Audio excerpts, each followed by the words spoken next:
Hello my dear friends.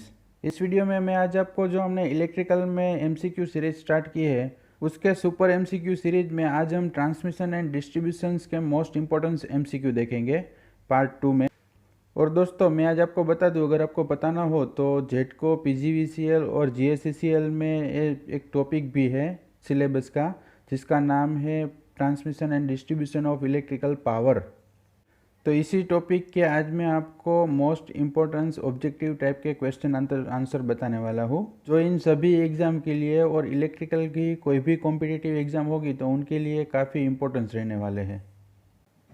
यहाँ पे MCQ start करने से पहले अगर दोस्तों आपने हमारी चैनल को सब्सक्राइब नहीं किया है तो पहले सब्सक्राइब कर दीजिए और साथ में बेल आइकन भी दबा दीजिए ताकि आने वाले वीडियो की नोटिफिकेशन आपको जल्द से जल्द मिल सके। और अगर आपको इसके पीडीएफ मटेरियल चाहिए तो मैंने हमारी टेलीग्राम चैनल की लिंक नीचे डिस्क्रिप्शन में दी गई हुई है, जहाँ से आपको इसका मटेरियल भी मिल जाएगा। तो चलिए अब हमारे फर्स्ट एमसीक्यू से हम स्टार्ट करते हैं। यहाँ पे देखिए हमारा first question, the following system is not generally used. इनमें से कौन सी सिस्टम जनरली हम यूज़ नहीं करते। तो यहाँ पे जो हमारा आंसर है वो ए है, 1 फेज 3 वायर सिस्टम है वो हम जनरली यूज़ नहीं करते, बल्कि 1 फेज 4 वायर सिस्टम है, 3 फेज 3 वायर और 3 फेज 4 वायर सिस्टम है, वो सभी सिस्टम हम पावर सिस्टम में यूज़ कर सकते हैं। उसके बाद का क्वेश्चन देखें, the skin effect of a conductor will reduce as the. Skin effect, conductor में जब स्किन इफेक्ट क्रिएट होती है तो कंडक्टर रिड्यूस होता है, तो उसके लिए क्या इंक्रीज होना चाहिए। तो यहाँ पे जो हमें आंसर मिलेगा वो हमारा ए मिलेगा, resistivity of conductor material increase. जो कंडक्टर मटेरियल होता है उसकी रजिस्टिविटी होती है वो इंक्रीज होती है जब स्किन इफेक्ट क्रिएट होती है तब। उसके बाद जो नेक्स्ट क्वेश्चन देखें, when a live conductor of public electric supply breaks shut down and touches the earth wire of the following will happen। जब कोई कंडक्टर होता है वो पब्लिक सेक्टर में इलेक्ट्रिसिटी का जो वायर है वो ब्रेक हो जाता है, तब वो अर्थ को टच करता है तो क्या बनता है। तो यहाँ पे जो हमारा आंसर होगा वो हमें ए मिलेगा, current will flow to earth. क्योंकि वो करंट है वो पाथ कंप्लीट करने के लिए जाएगा, इसीलिए जो करंट फ्लो होगा वो अर्थ से फ्लो होके उसकी सर्किट पूरी कंप्लीट करेगा। उसके बाद का जो नेक्स्ट क्वेश्चन देखें, series capacitors on transmission lines are of little use when the load VAR requirement voltage ampere requirements is. तो जब सीरीज कैपेसिटर कनेक्ट होते हैं ट्रांसमिशन लाइन में तो उसका यूज़ होता है तो कितनी रिक्वायरमेंट होती है। तो यहाँ पे हमारा आंसर होगा बी, उसकी स्मॉल रिक्वायरमेंट्स होती है। उसके बाद का क्वेश्चन देखें, when a conductor carries more current on the surface as compare to core it due to.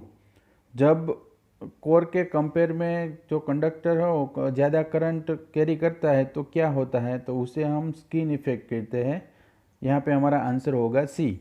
उसके बाद जो नेक्स्ट क्वेश्चन देखें, in the analysis of which of the following line shunt capacitance is neglected.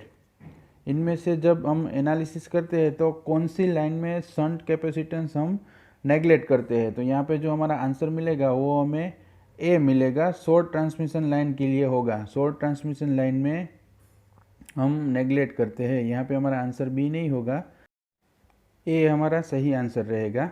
उसके बाद जो next question देखें, which of the following are the constants of the transmission lines. Transmission line में इनमें से कौन कॉन्स्टेंट्स है।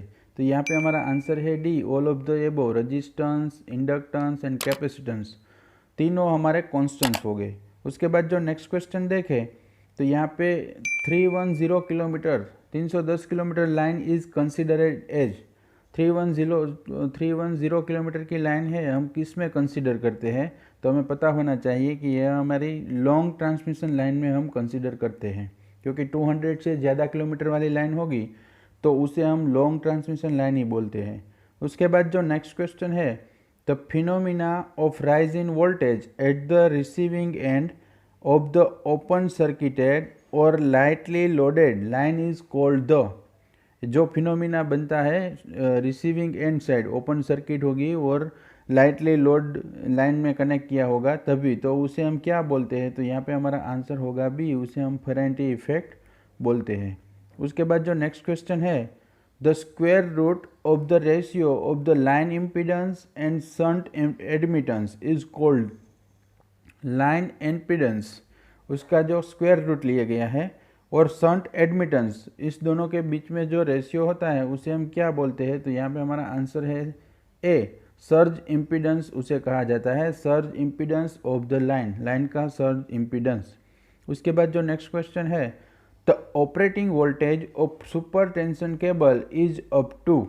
इनमें से कौन सा सुपर टेंशन केबल के लिए वोल्टेज यूज़ की जाती है? तो यहाँ पे हमारा आंसर है डी, 33 किलो वोल्ट हम यूज़ करते हैं। उसके बाद जो नेक्स्ट क्वेश्चन है, beside is a method of trial and error, trial and error method हम जब यूज़ करते हैं, विच of the following method is employed for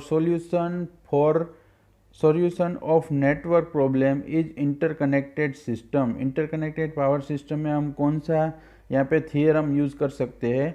तो कौन से मेथड यूज़ कर सकते हैं? तो आपके सामने 4 ऑप्शन है, तो यहाँ पे हमारा आंसर होगा डी, ऑल ऑफ द एबो, हम सब यूज़ कर सकते हैं। सर्कुलेटिंग करंट मेथड है, सुपरपोजिशन थियरम है और थेवेनियंस थियरम भी है, तो हम सब ये सब मेथड हम ट्रायल एंड एरर मेथड में यूज़ कर सकते हैं। उसके बाद जो नेक्स्ट क्वेश्चन देखें, the voltage of the single phase supply to residual consumer is. जब हम घर पे रहते हैं तो हमारे घर पे कितना सप्लाई आता है, यह क्वेश्चन है। तो यहाँ पे हमारा आंसर होगा सी, 230 वोल्ट होता है, वो आते होते हैं। उसके बाद जो नेक्स्ट क्वेश्चन है, multi core cables generally use. Multi core cable हम जनरली किस तरह से यूज़ करते हैं? तो यहाँ पे हमारा आंसर है डी, सेक्टर सेपरेट कंडक्टर हम यूज़ करते हैं। उसके बाद जो नेक्स्ट क्वेश्चन देखें, distribution lines in India generally use. Transmission line और डिस्ट्रीब्यूशन लाइंस है, तो डिस्ट्रीब्यूशन लाइंस में हम इंडिया में कौन से पोल्स यूज़ करते हैं? तो यहाँ पे हमारा आंसर है B, RCC pole, reinforced concrete cement poles है, उसे हम यूज़ करते हैं। उसके बाद देखें तो the load on distributor systems are generally. Distributor system में जो लोड होता है वो जनरली किस तरह का होता है? तो वो अनबैलेंस होता है। यहाँ पे हमारा आंसर है बी, क्योंकि वो फिक्स नहीं होता है इसलिए अनबैलेंस होता है। उसके बाद जो नेक्स्ट क्वेश्चन है, the power factor of industrial loads is generally. Industrial loads हमेशा लेगिंग लोड पे ही काम करते हैं, तो यहाँ पे हमारा आंसर होगा बी, लेगिंग लोड, क्योंकि इंडक्टिव टाइप का लोड होता है इसीलिए हमारा पावर फैक्टर होगा वो लेगिंग होगा। उसके बाद जो नेक्स्ट क्वेश्चन है, the minimum clearance between the ground and A 220 kV line is about. Ground और 220 kV लाइन के बीच में जो डिस्टेंस होता है क्लियरेंस के लिए, तो कितना होता है? तो यहाँ पे हमारा आंसर है सी, 7.0 मीटर जितना होना चाहिए। उसके बाद जो नेक्स्ट क्वेश्चन देखें, large industrial consumers are supplied electrical energy at. जो बड़ी बड़ी कंज्यूमर इंडस्ट्रियल जो कंपनी है वो कितने सप्लाई ले रही है? तो यहाँ पे हमारा आंसर होगा सी, 66 किलो वोल्ट वो लेंगे। उसके बाद जो नेक्स्ट क्वेश्चन है, transmitted power remaining the same if supply voltage of A DC.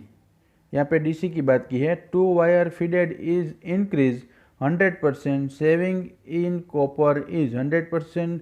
Increase percentage बढ़ता है तब हम कितना सेविंग कर सकते हैं कॉपर का? तो यहाँ पे हमारा आंसर होगा बी, 50% हम कॉपर का सेविंग कर सकते हैं। उसके बाद का जो क्वेश्चन है, which of the following is usually not the generating voltage. इनमें से कौन सा जनरेटिंग वोल्टेज नहीं है?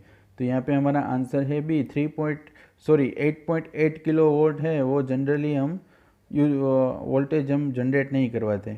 उसके बाद जो नेक्स्ट क्वेश्चन है, a feeder in a transmission system feeds power to. Feeder है, तो यहाँ पे हमारा आंसर होगा, हमें ए मिलेगा, distributors, feed power to distributors, distributor को पावर देते हैं। उसके बाद जो नेक्स्ट क्वेश्चन है, the power transmitted will be maximum when. जब कब पावर मैक्सिमम ट्रांसफ़र होता है? तो यहाँ पे हमारा आंसर है C, sending end voltage is more than. जब हम जहाँ पे से सेंड करते हैं वो वोल्टेज ज़्यादा होना चाहिए, तब हमारा पावर है वो मैक्सिमम ट्रांसमिट होगा।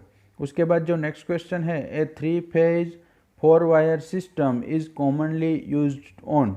3 फेज 4 वायर सिस्टम है वो कॉमनली हम कहाँ पे यूज़ करते हैं, तो यहाँ पे हमारा आंसर है डी, सेकेंडरी डिस्ट्रीब्यूशन के लिए हम यूज़ करते हैं। उसके बाद का क्वेश्चन देखें, which of the following material is use for overhead transmission lines, इनमें से कौन सा मटेरियल हम ओवरहेड ट्रांसमिशन लाइन्स के लिए यूज़ करते हैं, तो यहाँ पे हमारा आंसर है D, any of the above, steel, cored aluminium, cadmium, copper और गैल्वेनाइज स्टील, हम इन सभी का यूज़ कर सकते हैं। उसके बाद जो नेक्स्ट क्वेश्चन है, which of the following is not a constituent for making porcelain insulation, porcelain insulation बनाने के लिए इनमें से कौन सा मटेरियल नहीं होता, तो यहाँ पे हमारा आंसर है डी, सिलिका हम यूज़ नहीं करते। उसके बाद जो नेक्स्ट क्वेश्चन है, the steel used in steel cored conductor is usually, जब हम स्टील यूज़ करते हैं तो कौन सा टाइप का स्टील यूज़ करते हैं, तो यहाँ पे हमारा आंसर है सी, माइल्ड टाइप का स्टील हम यूज़ करते हैं। उसके बाद जो नेक्स्ट क्वेश्चन है, which of the following distribution system is more reliable, इनमें से कौन सी डिस्ट्रीब्यूशन सिस्टम है वो सबसे ज़्यादा रिलायबल है, तो यहाँ पे हमारा आंसर होगा सी, रिंगमैन सिस्टम है वो सबसे रिलायबल सिस्टम है डिस्ट्रीब्यूशन सिस्टम के लिए। उसके बाद जो नेक्स्ट क्वेश्चन है, which of the following characteristics should the line supports for transmission line process, इनमें से कौन से कैरेक्टरिस्टिक्स है वो लाइन सपोर्ट के लिए ट्रांसमिशन लाइन में प्रोसेस की जाती है, तो यहाँ पे हमारा आंसर होगा D, all of the above, low cost है, लॉन्गर लाइफ है, हाई मैकेनिकल स्ट्रेंथ है, सब इसमें इंक्लूड होते हैं। उसके बाद जो नेक्स्ट क्वेश्चन है, transmission voltage of 11 kV is normally use for distance up to, जो ट्रांसमिशन लाइन हम 11 kV के लिए यूज़ करते हैं तो उसका डिस्टेंस कितना होता है, तो यहाँ पे हमारा आंसर मिलेगा हमें ए, 20 to 25 किलोमीटर तक हम 11 kV ट्रांसमिशन लाइन है वो यूज़ कर सकते हैं नॉर्मली। तो यहाँ पे दोस्तों मैंने आपको TDEP के 30 मोस्ट इम्पोर्टेंस MCQ बताए हैं। अगर आपको हमारा वीडियो पसंद आए तो उसे लाइक करें, शेयर करें और सब्सक्राइब करें। Thank you for watching my video.